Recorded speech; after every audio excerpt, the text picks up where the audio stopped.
Hello my dear friends, welcome to our channel do practice. तो आज की video में हम डिस्कस करेंगे एब्जॉर्प्शन कॉस्टिंग। एब्जॉर्प्शन कॉस्टिंग क्या है, जो कि एक टेक्निक है कॉस्ट अकाउंटिंग की।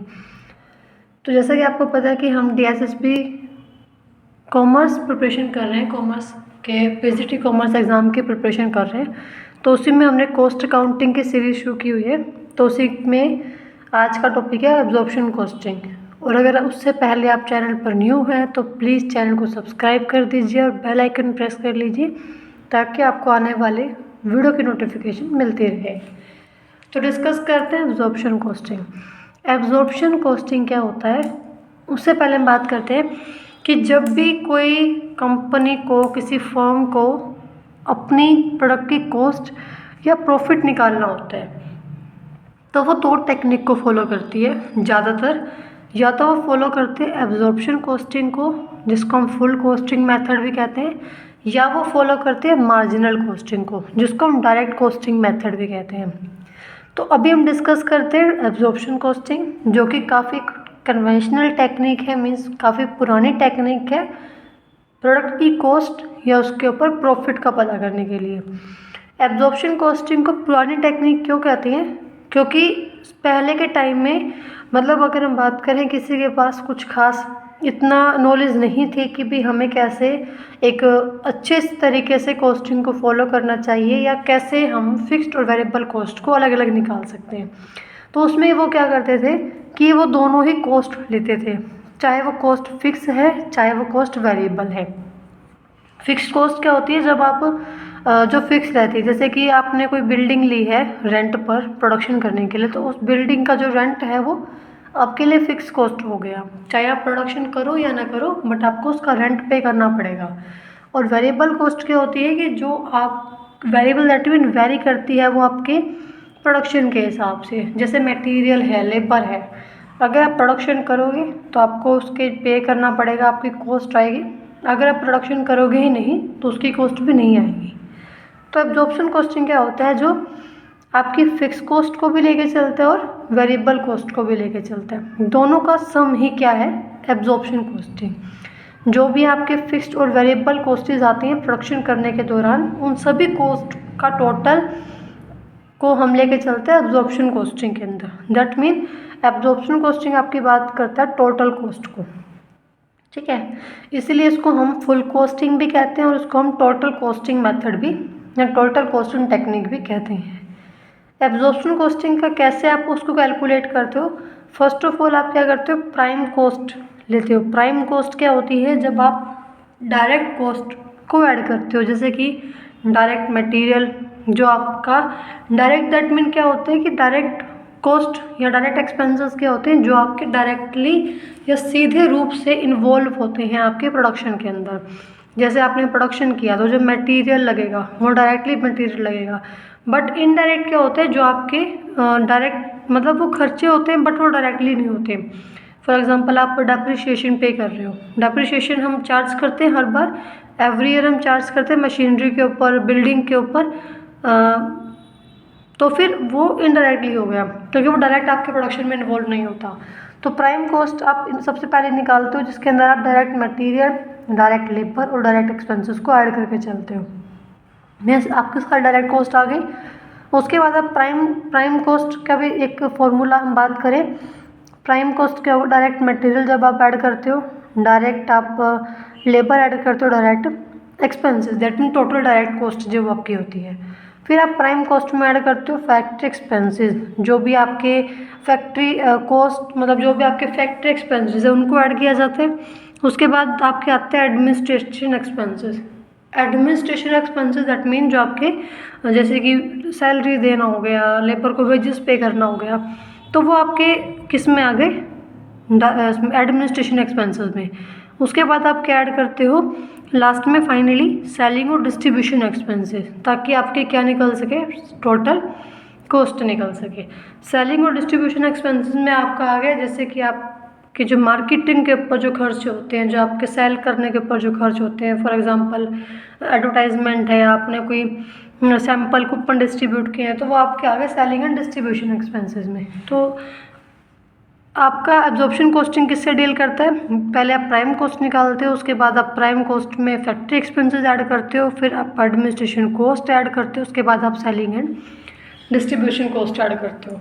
तो ये तो हमारा क्या निकल गया? कॉस्ट। मतलब एब्जॉर्प्शन कॉस्टिंग के अंदर कॉस्ट निकालने का तरीका ये है। उसके बाद बात आती है कि आप प्रॉफिट कैसे निकालोगे, क्योंकि इस कॉस्टिंग को हम दो ही चीज़ों के लिए यूज़ कर रहे हैं, कॉस्ट और प्रॉफिट। कॉस्ट हमने निकाल ली सबको ऐड करके, अब प्रॉफिट कैसे निकालेंगे? प्रॉफिट हमारा निकलता है ऑन द बेसिस ऑफ, या तो हम क्या करेंगे, अपनी सेल में से टोटल कॉस्ट माइनस कर देंगे, जो भी उनके बीच का डिफरेंस हुआ वो आपका क्या हो गया? प्रॉफिट। फॉर एग्जांपल आपकी कॉस्ट आई थी 1 लाख और आपने सेल की है 120 की, तो फिर 20,000 का आपके लिए क्या हो गया? प्रॉफिट। या फिर आप क्या करते हो, डिज़ायर रेट ऑफ प्रॉफिट, मतलब कि अगर आप लेके चलते हो कि हमें अपनी जो भी हम सामान बेच, जितने भी हमारी कॉस्ट होगी उस कॉस्ट का 10% हम प्रॉफिट करेंगे। अगर आपकी 1 लाख की कॉस्ट है तो 1 लाख का 10% मीन्स 10,000 प्रॉफिट पे आप वो सामान बेचेंगे, तो आपकी सेल होगी 1,10,000। या जो भी आपका डिज़ायर रेट ऑफ प्रॉफिट रहता है, 10 है, 20, 25 है, जो भी आपका डिज़ायर रेट ऑफ प्रॉफिट रहेगा, तो उससे आपकी क्या निकल गया? प्रॉफिट। कॉस्ट निकल गया सबको ऐड करके, और प्रॉफिट निकल गया आपका या तो सेल्स माइनस डी से, या फिर आपका जो भी डिज़ायर रेट ऑफ प्रॉफिट रहता है। ये हमारा सिंपल वही हो गया calculation of profit and income, जो हम इस पैराग्राफ में बहुत अच्छे से समझ चुके हैं। बिल्कुल सिंपल सी बात है इसमें। उसके बाद आपके लिए एक जो इसमें काम की बात है वो ये है कि एडमिनिस्ट्रेशन कॉस्ट और सेलिंग एंड डिस्ट्रीब्यूशन कॉस्ट को हम पीरियड कॉस्ट भी कहते हैं, ठीक है। तो इसमें फैक्ट्री इंक्लूड नहीं है, इसमें सिर्फ कौन से इंक्लूड है? एडमिनिस्ट्रेशन और selling and distribution. That mean last के जो दो पार्ट रहते हैं उनको आप पीरियड कॉस्ट ट्रीट करते हैं, ठीक है। उसके बाद ये छोटा सा परफॉर्मा है। उसके बाद बात आती है हमारी कि एब्जॉर्प्शन कॉस्टिंग के अंदर मेंशन होता है, क्योंकि हमारा जो ज़्यादातर इसमें पार्ट रहता है वो थ्योरेटिकल रहता है, तो आपको थ्योरेटिकल पॉइंट ऑफ व्यू से समझने की ज़्यादा नीड है। एब्जॉर्प्शन कॉस्टिंग में साफ साफ मेंशन किया गया है कि इसमें कॉस्ट पर यूनिट सेम रहेगी, सिर्फ तब सेम रहेगी जब लेवल ऑफ आउटपुट आपका सेम रहेगा। मतलब अगर आप level of output, that mean जितना प्रोडक्शन कर रहे हैं, जितना आपका आउटपुट आ रहा है, अगर टाइमली वो सेम है तो कॉस्ट पर यूनिट भी सेम ही रहेगा। रीज़न इसके पीछे ये है क्योंकि आप इसमें फिक्स्ड और वेरिएबल दोनों को ही लेके चलते हो।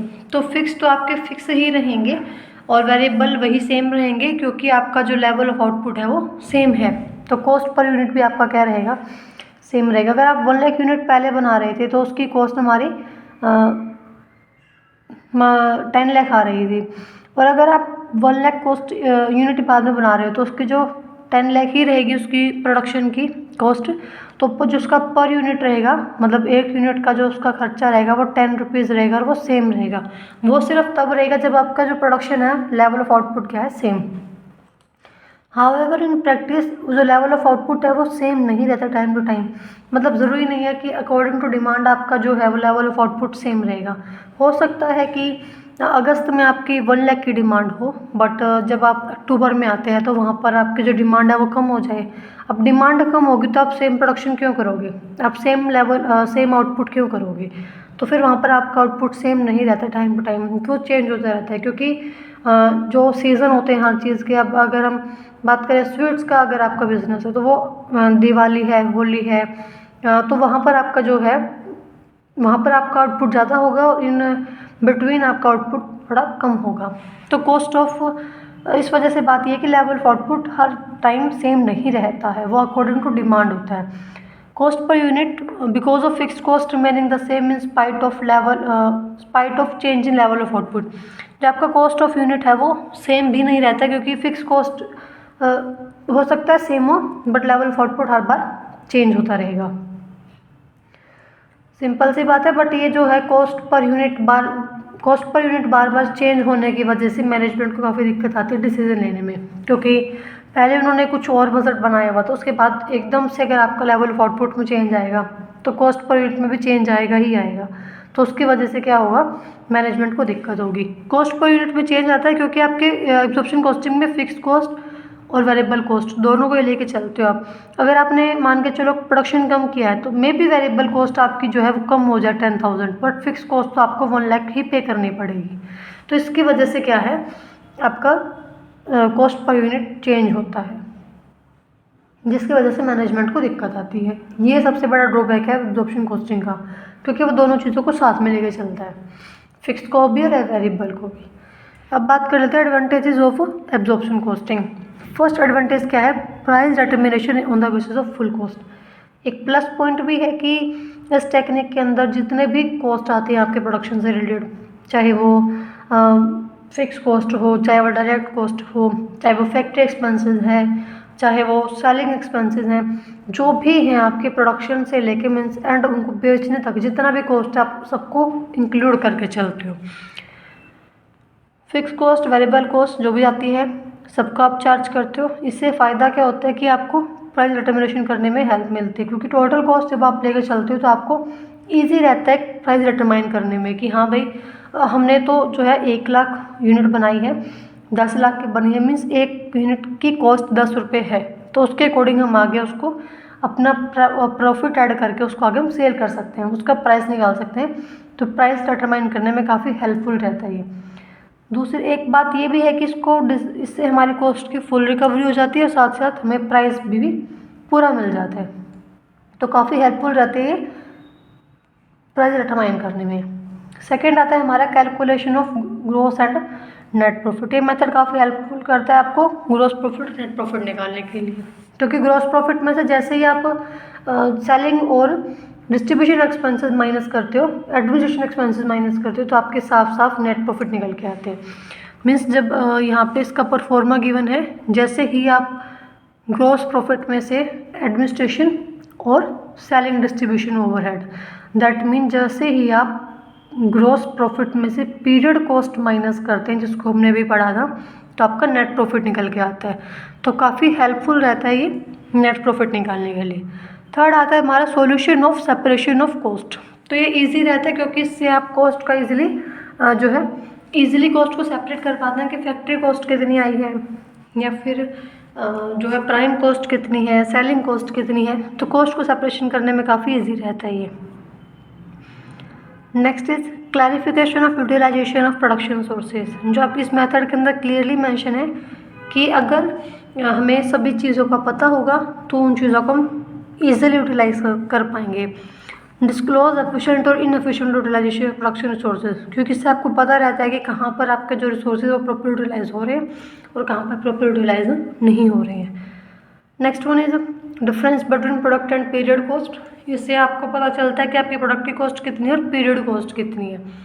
प्रोडक्ट कॉस्ट दैट मीन जो आपको बताता है कि आपकी prime cost means direct cost कितनी है प्लस आपकी फैक्ट्री कॉस्ट कितनी है, और पीरियड कॉस्ट आपको बताता है आपकी सेलिंग कॉस्ट और एडमिनिस्ट्रेशन कॉस्ट। दोनों के बीच में हमें ईजिली यहाँ पर डिफरेंस देखने को मिल जाता है। Next one is charge of fix factory overhead and inventory. इस मेथड के अंदर जितना भी जो इस मेथड के अंदर क्या होता है, जितना भी बर्डन है फिक्स कॉस्ट का या फिक्स मैन्युफैक्चरिंग ओवरहेड का, वो पूरे स्टॉक के ऊपर आता है। ऐसा नहीं है कि जितना हमने अब की बार बेचा है, जितना हमने करंट ईयर में बेचा है, उतने पे ही फिक्स्ड ओवरहेड का जो है बर्डन आएगा, वो आपका उस पर भी आ गया जो आप फ्यूचर में सेल करने वाले हैं। तो मैं सिर्फ ऐसा नहीं है कि आपने मान के चलो 1 साल का अगर आपने फिक्स ओवरहेड पे कर दिया है तो वो आपके सिर्फ 6 महीने के करंट पीरियड अपना कब का जो करंट पीरियड था, मान के चलो आपने 6 महीने का 1 मिनट के लिए सेल किया है, तो 6 महीने के ऊपर वो नहीं सारा बर्डन आएगा फिक्स एक्सपेंसेस का, वो पूरे साल के ऊपर आएगा। मीन्स जो आपने इन फ्यूचर सेल करोगे उसके ऊपर भी उसका बर्डन है। ऐसा नहीं कि सिर्फ 6 महीनों के अंदर ही। कहने का मतलब अगर आपने 10 लाख यूनिट बनाई है और आपने अब की बार 5 लाख यूनिट ही बेची है, 5 लाख आप इन फ्यूचर सेल करेंगे या नेक्स्ट ईयर सेल करेंगे, तो जो वो फिक्स्ड एक्सपेंसेस है वो पूरे 10 लाख के ऊपर ही है। वो ऐसा नहीं कि सिर्फ इसी के ऊपर जो आप करंट ईयर में सेल करेंगे। अगर वो पूरे के ऊपर होगा तो प्राइस सही डिटरमाइन होगा, और अगर वो सिर्फ 5 लाख के ऊपर होगा तो इससे 5 लाख यूनिट का प्राइस बढ़ जाएगा, क्योंकि वहाँ पे फिक्स्ड ओवरहेड सारे उसी के ऊपर आ गए करंट पीरियड के ऊपर, तो उसका प्राइस बढ़ जाएगा। वो प्राइस कम होने की वजह से, या प्राइस कम होना ही एक बेनिफिट है इसका एब्जॉर्प्शन कॉस्टिंग का, क्योंकि इसमें जो फिक्स एक्सपेंसेस है वो ओवरऑल इन्वेंट्री पे आते हैं। Next one is feeling of more responsibility among manager. एक इस मेथड की वजह से मैनेजर्स को एक रिस्पॉन्सिबिलिटी फील होती है कि उनको सब कुछ ध्यान रखना है, कि उनको प्रॉपर एलोकेट करना है, फिक्स्ड फैक्ट्री ओवरहेड कितना है, या फिर जो आपका सेलिंग कॉस्ट कितना रहेगा, कॉस्ट सर्विस उनको इजीली डिपार्टमेंट वाइज उनको एलोकेट करनी होती है। ठीक है, तो ये एक प्लस पॉइंट थे हमारे एब्जॉर्प्शन कॉस्टिंग के। एक पॉइंट हमारा और है, वो है conformity with accrual and matching concept. आपका जो मैचिंग कंसेप्ट है वो यही कहता है कि आपको वो चीज़ें, दैट मीन वो आपको जैसे जो प्रीपेड एक्सपेंसेस है, जो आपने आपके पास खर्चा नहीं किया है, जो आप इन प्रीपेड एक्सपेंसेस जो आपके होते हैं, जो आप इन एडवांस पे कर देते हो, तो उनका बर्डन क्या होता है, वो मैचिंग कंसेप्ट के अंदर आता है। तो ये जो आपका एब्जॉर्प्शन कॉस्टिंग है वो दोनों को लेकर चलता है, अक्रूवल को भी और मैचिंग कंसेप्ट को भी लेकर चलता है, क्योंकि इसमें जो फिक्स्ड ओवरहेड होते हैं वो कैरी फॉरवर्ड होते हैं, कैरी ओवर होते हैं नेक्स्ट पीरियड के लिए। जो आपने नहीं बेचा है, जो सामान आपने नहीं सेल किया, जैसे वो 5 लाख यूनिट आपने नहीं सेल की थी, तो वो उसका जो बर्डन था, फिक्स एक्सपेंसेस का बर्डन सिर्फ 5 लाख के ऊपर नहीं था, वो पूरे 10 लाख के ऊपर था। हालांकि 5 लाख आपने उस टाइम सेल भी नहीं की थी। आगे इसके बात करते हैं ड्रॉबैक्स क्या है, क्योंकि हर चीज़ के फ़ायदे नुकसान होते हैं, तो इसके भी ड्रॉबैक्स हैं। फर्स्ट है difficulty in comparison and control of cost. ये थोड़ा सा डिफ़िकल्ट रहता है, क्योंकि इसमें जो एब्जॉर्प्शन कॉस्टिंग है वो टोटली डिपेंड है लेवल ऑफ आउटपुट के ऊपर। ठीक है, क्योंकि अलग अलग जो हमारी यूनिट्स बनती हैं, अलग अलग यूनिट बनती हैं, अलग अलग लेवल ऑफ आउटपुट पे होता है। जनरली क्या होता है कि अगर आप लेवल ऑफ आउटपुट थोड़ा सा बढ़ाएंगे तो कॉस्ट कम आएगी। रीज़न क्योंकि फिक्स्ड एक्सपेंसेस सेम ही है। अगर आपका, जैसे फॉर एग्जांपल हम बात करते हैं, अगर आपके जो फिक्स्ड एक्सपेंसेस हैं वो कितने हैं, आपके 1 लाख के, मीन्स बिल्डिंग का रेंट आपका फिक्स रहेगा, और जो वेरिएबल कॉस्ट है आपके 10 रुपये पर यूनिट, मीन्स जितना भी आप यूनिट बनाते जाएंगे उसका 10 रुपये खर्चा आता जाएगा। अगर मान के चलो हम 1000 यूनिट्स बना रहे हैं, तो फिक्स्ड एक्सपेंसेस भी लगेंगे और वेरिएबल एक्सपेंसेस भी लगेंगे। फिक्स तो आपके फिक्स है 1 लाख, वेरिएबल आपके लगेंगे जो जितनी यूनिट आप बना रहे हैं 1000 इंटू जो आपका पर यूनिट खर्चा है वो लगेगा। मीन्स 1 लाख तो आपके ये हो गए, प्लस 10,000 आपके ये हो गए, तो आपके हो गए 1,10,000। मतलब आपकी जो 1000 यूनिट है वो कितने में बनी है, 1,10,000 में। मीन्स अगर हम 1 यूनिट की बात करें तो वो कितने में बन जाएगी, ये 1 यूनिट कितने की होगी, 110 रुपये की होगी। और अगर मैं सेम बात करूँ, ये तो मेरी 1000 यूनिट बना रही हूँ मैं, और अगर मैं 2000 यूनिट हम बनाते हैं तो उस पर भी वही सेम रहेगा। Fixed expenses 1 lakh plus variable आपका रहेगा जितनी यूनिट आप बना रहे हो इनटू जितनी उसकी 1 यूनिट की कॉस्ट आ रही है। तो ये आपका हो गया 1 लाख प्लस 20,000, मीन्स 1,20,000 हो गया। तो अगर हम पर यूनिट की बात करें, 1 यूनिट की कॉस्ट कितनी आएगी, 1,20,000 डिवाइड बाई 2000, तो वो कितना हो गया आपका 60 रुपीज़।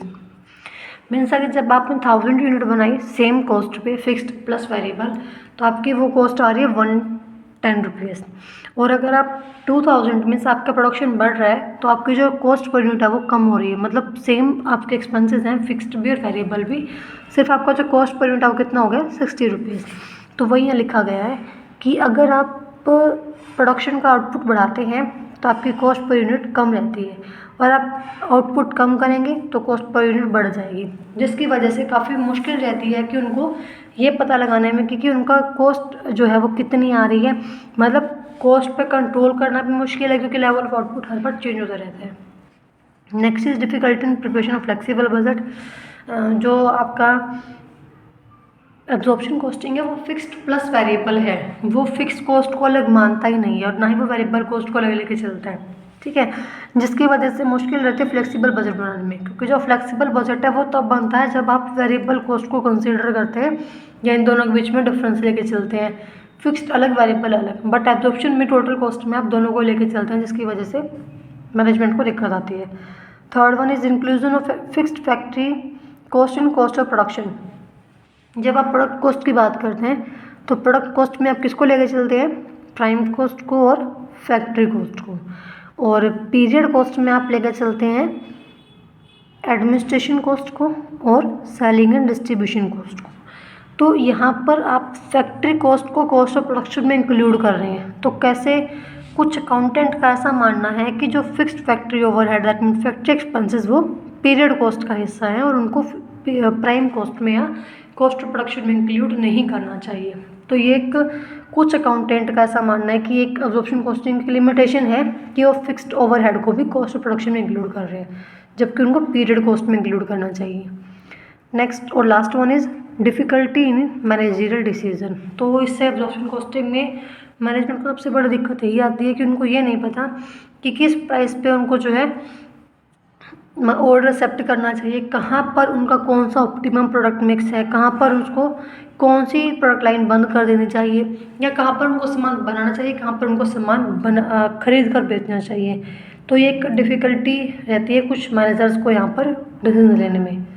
तो आई होप आपको ये कंसेप्ट समझ में आया होगा। कोई डाउट है तो प्लीज़ कमेंट कीजिए, कमेंट सेक्शन आपके लिए होता है। और अगर चैनल पर न्यू है तो चैनल सब्सक्राइब कर लीजिएगा। कोई क्वेरी है या सुजेशन है तो कमेंट बॉक्स में कमेंट कीजिए और वीडियो को लाइक कीजिए।